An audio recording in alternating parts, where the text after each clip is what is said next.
going to the South Pole and being there, those moments are important to all of us because it's absolutely mandatory that every single one of us know that regardless of ability or perceived disability, every single one of us has the power to come to the awareness that you can achieve every single thing you desire in this life.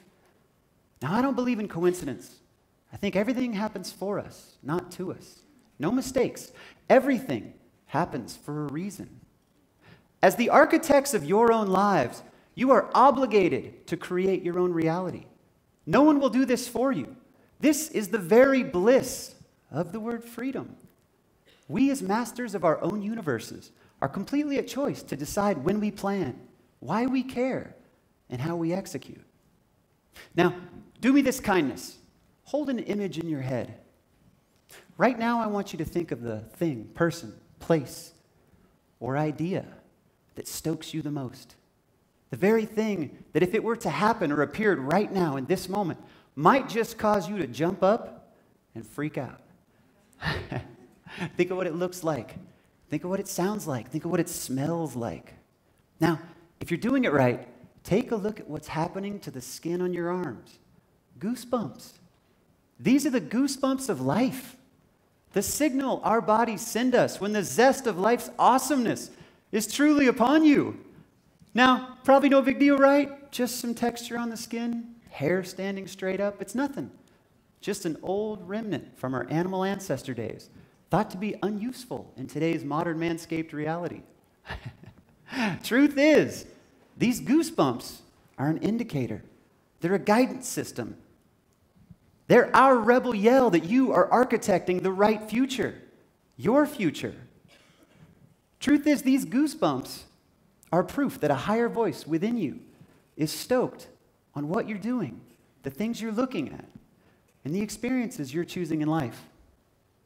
Now, a note of huge goosebumps. I want to take us all to Antarctica. So you can imagine this expedition. We're out there, month door to door, 12 straight days of pushing in negative 50-degree conditions. The sun never sets. Antarctica's summer, where the sun just spins above your head.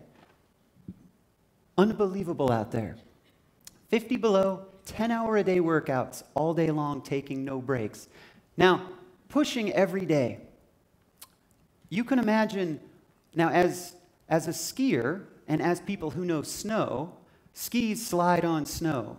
But because of the barren, inhospitable, moistureless climate of Antarctica, that snow had no glide. And as you guys can see by me standing here right now, I don't really have four-wheel drive.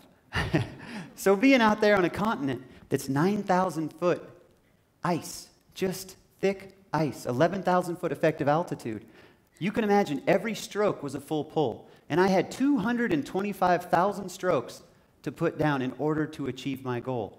Now, outwardly, I'm saying to my teammates, I'm saying, I'm doing great. I'm uber strong. Let's do this. I'm empowering my friends, as any good teammate would do. But as you can imagine, inwardly, when I'm about halfway through my day, 10-hour workout, let's keep that in perspective, no lunch. You can imagine about 5 hours into it, when I ask myself, hey, Grant, you got 5 more hours? The answer, more often than not, was no. Okay. Now, keep in mind, this is happening in my head. So, all right, Grant, can you do 3 hours? If the answer was no, no problem. Grant, can you do 1 hour? Okay. If the answer was no, Grant, can you do 1,000 feet? Well, if the answer was no, Grant, can you do 100 feet? Whew, if the answer was no. Grant, can you do 10 more feet?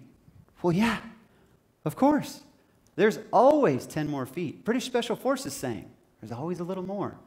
So I'd go 10 feet, and I'd ask myself, hey, Grant, you got 10 more feet? Yeah, of course I do. Hey, Grant, 10 more feet? Yeah.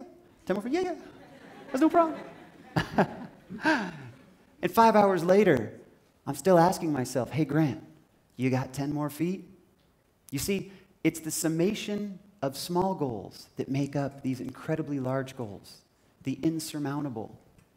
And you can bet that after 12 straight days of asking myself, hey, Grant, you got 10 more feet? When I arrived at that pole at the bottom of the world, standing in the brilliance of that achievement, you can bet the goosebumps of life